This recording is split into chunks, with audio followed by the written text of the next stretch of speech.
नमस्ते, safety explain में आप सबका बहुत बहुत स्वागत है। तो अगर आप चैनल पर नए हैं या पहली बार हमें देख रहे हैं तो 3 छोटे काम जरूर करें। सब्सक्राइब, लाइक और बेल आइकॉन पर क्लिक। क्यों? ताकि सेफ्टी पर हमारा कोई भी नया वीडियो आपसे मिस ना हो। तो आइए साथ मिलकर सेफ्टी को और भी आसान बनाते हैं। दोस्तों चलिए एक बहुत ही सिंपल सवाल से इस चर्चा की शुरुआत करते हैं।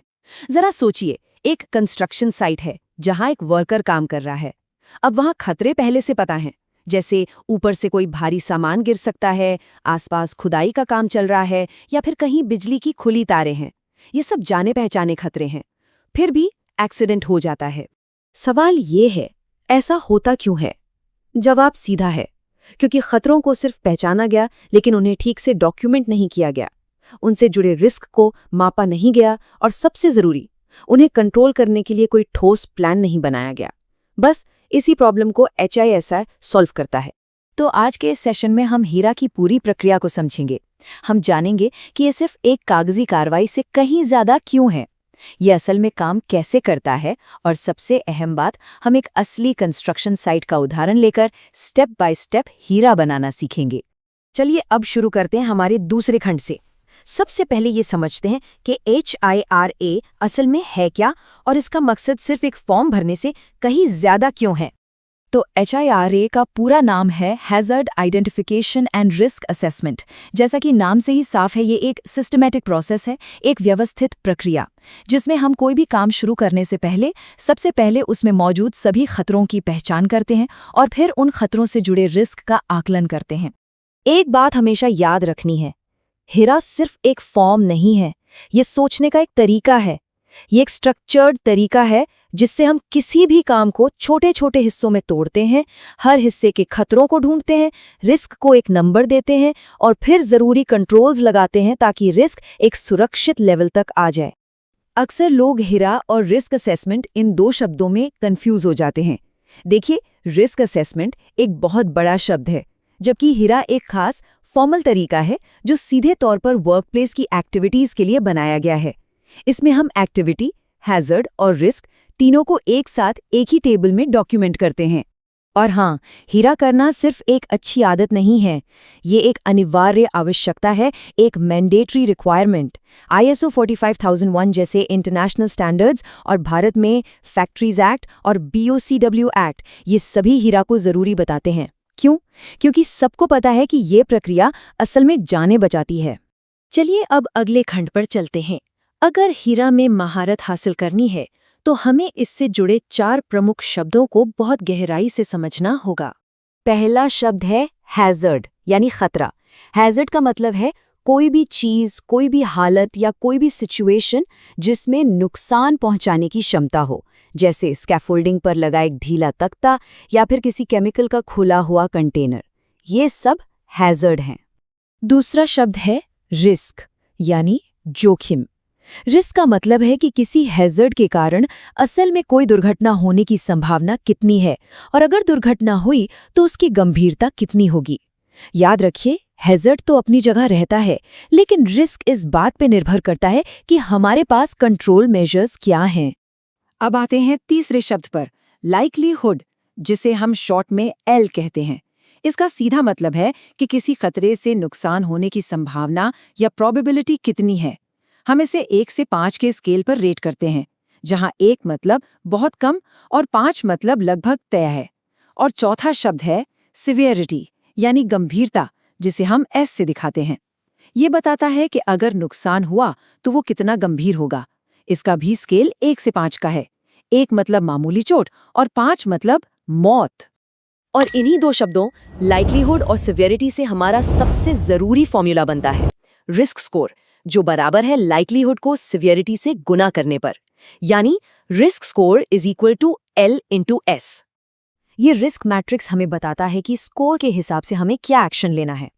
अगर स्कोर 1 से 4 के बीच है तो ये लो रिस्क है, आप मौजूदा कंट्रोल्स के साथ काम जारी रख सकते हैं। लेकिन अगर स्कोर 17 से 25 के बीच आता है तो ये एक्सट्रीम रिस्क है। इसका मतलब है स्टॉप वर्क, काम को तुरंत रोक देना है जब तक कि रिस्क को कम ना कर लिया जाए। चलिए अब HIRA प्रक्रिया के सबसे जरूरी हिस्से में चलते हैं।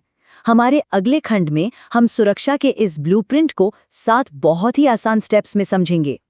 हिरा की पूरी प्रक्रिया में कुल 7 चरण होते हैं। आइए एक एक करके इन्हें समझते हैं।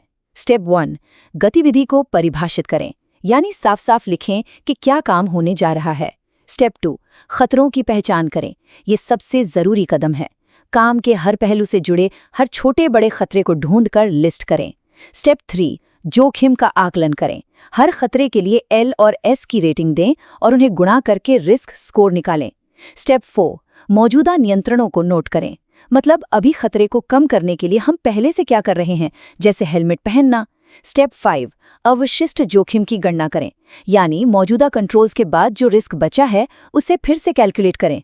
अगर स्कोर अभी भी ज्यादा है तो हम आते हैं स्टेप 6 पर, अतिरिक्त नियंत्रण लागू करें।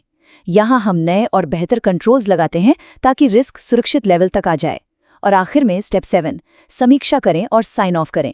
पूरी टीम हिरा को रिव्यू करती है और सुपरवाइजर इस पर साइन करता है। चलिए अब थ्योरी को एक्शन में बदलते हैं।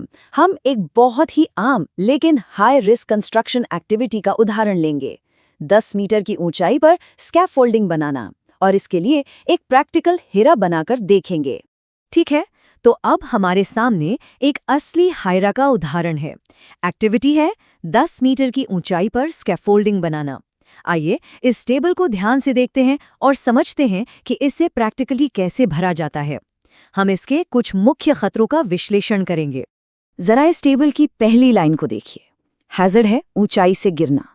यहाँ लाइक्लीहुड को 4 की रेटिंग दी गई है क्योंकि ऊंचाई पर काम करते समय गिरने की संभावना हमेशा ज्यादा होती है, और सीवियरिटी को 5 दिया गया है क्योंकि 10 मीटर की ऊंचाई से गिरने का नतीजा लगभग हमेशा मौत ही होता है। तो रिस्क स्कोर हुआ 4 × 5 यानी 20।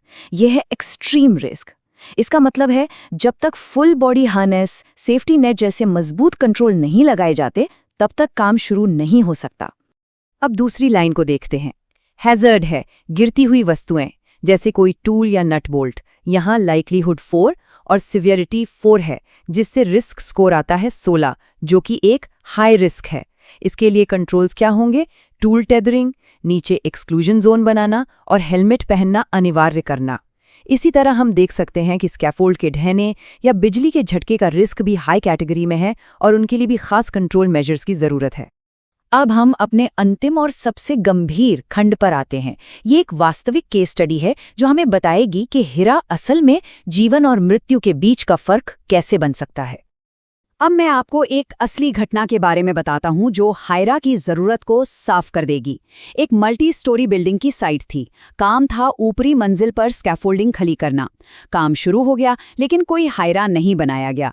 एक मजदूर स्कैफोल्ड की ट्यूब लेकर सीढ़ी पर चढ़ रहा था। वो सीढ़ी मजबूती से नहीं लगाई गई थी। जैसे ही मजदूर चढ़ा, सीढ़ी फिसल गई। वो मजदूर 8 मीटर की ऊंचाई से सीधा नीचे गिरा और उसकी मौके पर ही मौत हो गई। जब इस हादसे की जांच हुई तो क्या पता चला? मूल कारण था HIR तैयार नहीं किया गया था। असुरक्षित सीढ़ी का जो खतरा था वो कभी पहचाना ही नहीं गया। क्योंकि HIR नहीं था तो उस खतरे की लाइक्लीहुड और सीवियरिटी का आकलन भी नहीं हुआ, और सीढ़ी को सुरक्षित करने का जो कंट्रोल था वो ना तो कहीं लिखा गया और न ही उसे फॉलो किया गया। नतीजा, ये एक रोकी जा सकने वाली मौत थी। सोचिए अगर उस साइट पर सिर्फ एक डॉक्यूमेंट, एक सही हिरा बनाया गया होता तो शायद वो इंसान आज जिंदा होता। इसीलिए हम कहते हैं हिरा सिर्फ कंप्लायंस के लिए नहीं है, हिरा जीवन बचाता है। तो आज की सेशन की मुख्य बातें क्या हैं? पहली, HIRA एक 7 स्टेप प्रोसेस है। दूसरी, रिस्क स्कोर की गिनती लाइक्लीहुड को सिवियरिटी से गुणा करके होती है। तीसरी, एक्सट्रीम रिस्क स्कोर का मतलब है स्टॉप वर्क। और सबसे जरूरी बात, HIRA बनाना सिर्फ एक कानूनी जरूरत नहीं है, ये हमारी नैतिक जिम्मेदारी भी है। अपनी टीम के साथ HIRA बनाइए, उन्हें समझाइए और काम से पहले इसे जरूर चेक करिए। अगर ये जानकारी आपको फायदेमंद लगी तो इस वीडियो को लाइक करें, सेफ्टी एक्सप्लेन को सब्सक्राइब करें और इसे अपनी टीम और साथियों के साथ शेयर करें ताकि हर कोई सुरक्षित रहे। अगले सेशन में मिलते हैं।